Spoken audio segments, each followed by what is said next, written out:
14장 여호와께서 모세에게 말씀하셨습니다. 다음은 악성 피부병 환자가 정결하게 되는 날에 지켜야 할 법이다. 그는 제사장에게로 가야 한다.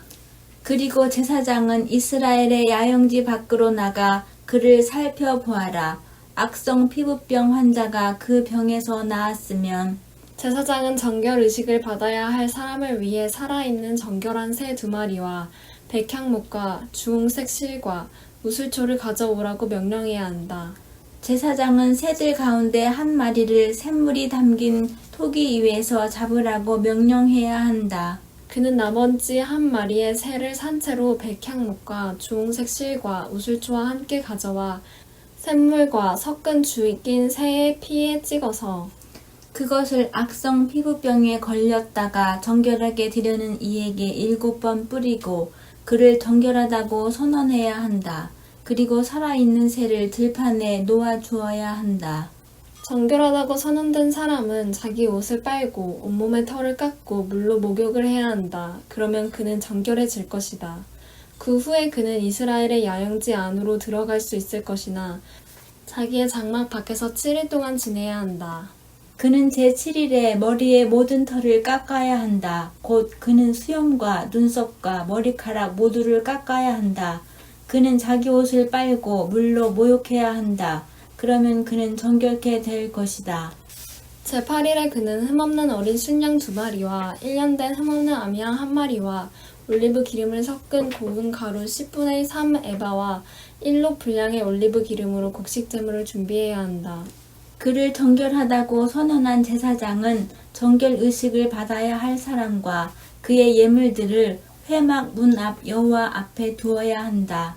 제사장은 어린 순양 2마리 가운데 1마리를 끌어다 1로 분량의 올리브 기름과 함께 속건 제물로 드리며 그는 여호와 앞에 그것들을 흔들어 바치는 예물로 드려야 한다.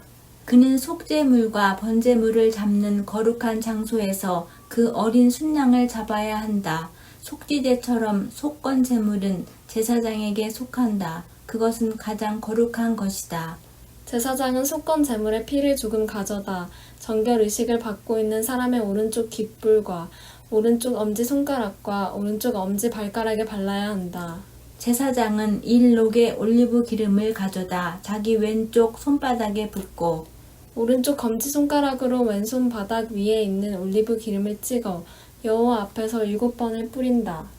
제사장은 자기 손바닥에 남아있는 올리브 기름을 정결 의식을 받고 있는 사람의 오른쪽 깃불과 오른쪽 엄지손가락과 오른쪽 엄지발가락 곧 보상의 예물의 피가 이미 묻어있는 곳에 발라야 한다.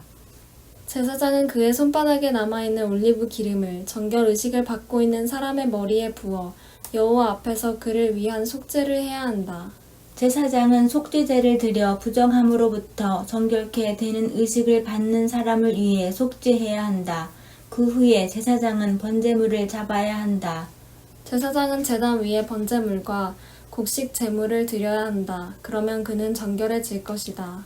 그러나 그가 가난해 그것을 다 마련할 수 없다면 그는 속건제로 어린 순양 1마리를 가져다 흔들어서 자신을 위한 속죄를 하고 곡식 제물로 올리브 기름을 섞은 고운 가루 10분의 1 에바에 고운 밀가루와 1록 정도의 올리브 기름을 낼 것이며 그의 힘이 미치는 대로 산 비둘기 2마리나 집 비둘기 새끼 2마리도 내어 하나는 속죄 제물로 삼고 다른 하나는 번제물로 삼아야 한다. 제8일에 정결 의식을 하려면 그것들을 회막문에 있는 제사장에게 가져가야 한다. 제사장은 속건제의 어린 양과 1록 정도의 올리브 기름을 받아서 그것들을 여호와 앞에서 흔들어 바치는 예물로 드려야 한다. 그는 속건제의 어린 양을 잡아서 피를 조금 가져다 정결 의식을 받는 사람의 오른쪽 깃불과 오른쪽 엄지손가락과 오른쪽 엄지발가락에 발라야 한다. 제사장은 자기 왼쪽 손바닥에 올리브 기름을 조금 붓고 오른쪽 손가락으로 왼쪽 손바닥에 올리브 기름을 찍어 여호와 앞에서 7번을 뿌려야 한다. 제사장은 손바닥에 있는 올리브 기름을 속건 제물의 피가 묻은 곳, 곧 정결 의식을 받고 있는 사람의 오른쪽 깃불과 오른쪽 엄지손가락과 오른쪽 엄지발가락에 발라야 한다. 제사장은 그의 손바닥에 남아있는 나머지 올리브 기름을 정결 의식을 받고 있는 사람의 머리에 부어 그를 위해 여호와 앞에 속죄해야 한다. 그는 힘이 미치는 대로 산 비둘기들이나 집 비둘기 새끼들 가운데 하나를 바쳐야 한다. 곧 한 마리는 속죄 제물로 다른 한 마리는 번제물로 곡식 제물과 함께 드린다. 이와 같이 제사장은 정결 의식을 치르는 사람을 위해 여호와 앞에 속죄해야 한다. 이상은 전염성 피부병에 걸린 사람 가운데서 정결 의식에 사용되는 예물을 마련할 힘이 없는 사람을 위한 규례들입니다. 여호와께서 모세와 아론에게 말씀하셨습니다. 내가 내게 소유로 주는 가나안 땅에 너희가 들어갔을 때 내가 너희 소유의 땅에서 어떤 집에 곰팡이가 번지게 했다면 그 집 주인은 제사장에게 가서 내 집에서 어떤 병 같은 것이 보입니다. 라고 말해야 한다. 제사장은 그 병을 살펴보러 가기 전에 사람들에게 집을 비우라고 명령해야 한다. 그렇지 않다면 집 안의 모든 것이 부정하다고 선언될 것이다. 그 후에 제사장은 그 집을 살피러 가야 한다.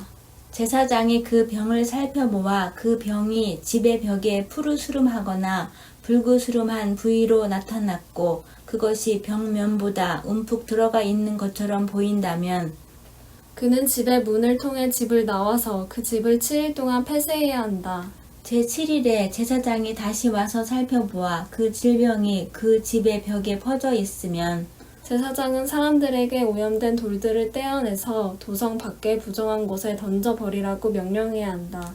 그는 집의 모든 안쪽 벽들을 긁도록 하고 사람들이 긁어낸 흙벽을 도성 밖의 부정한 곳에 버리도록 명령해야 한다. 그 후에 사람들은 원래 돌들의 자리에 다른 돌들을 대신 끼워 넣고 새 진흙을 구해서 그 집 벽에 발라야 한다. 그 돌들을 떼어내고 집의 벽을 긁어내어 다시 흙을 바른 후에도 질병이 집 안에 생겼다면 제사장이 가서 살펴보아야 한다. 그 질병이 집 안에 퍼져 있다면 그것은 집 안에 생긴 악성 곰팡이니 그 집은 부정하다. 그는 그 집의 돌과 목재와 집의 흙벽을 허물 것이며 그는 그것들을 도성 밖으로 내보내서 부정한 장소에 두어야 한다. 게다가 그 집이 폐쇄되어 있는 동안 그 집에 들어가는 사람은 그날 저녁까지 부정할 것이다. 그 집에서 자거나 먹는 사람은 자기 옷을 빨아야 할 것이다. 그러나 제사장이 그 집에 가서 살펴보았을 때 그 집의 벽에 흙을 바른 후에 질병이 퍼지지 않았다면 제사장은 그 집을 정결하다고 선언해야 한다. 이는 그 병이 치유됐기 때문이다. 그 집의 정결 의식을 위해 백향목과 주홍색 실과 우슬초와 함께 새 2마리를 가져와서 새들 가운데 한 마리를 샘물이 담긴 토기 위에서 죽여야 한다. 그리고 살아있는 새와 함께 백향목과 우슬초와 주홍색 실을 가져다가 죽은 새의 피와 샘물에 그것들을 적셔 그 집에 7번을 뿌려야 한다. 그는 새의 피와 샘물과 살아있는 새와 백향목과 우슬초와 주홍색 실로 집을 정결하게 해야 한다. 그는 살아있는 새를 도성 밖의 들판에 놓아 주어야 한다. 그런 식으로 그는 집을 위해 속죄해야 하고 그러면 그 집이 정결해질 것이다. 이상은 악성 피부병, 백선, 겉옷이나 집안에 있는 곰팡이, 혹이나 발진이나 점에 관한 규례로 정결한 것과 부정한 것을 판결하는 것입니다. 이상은 악성 피부병에 대한 규례입니다.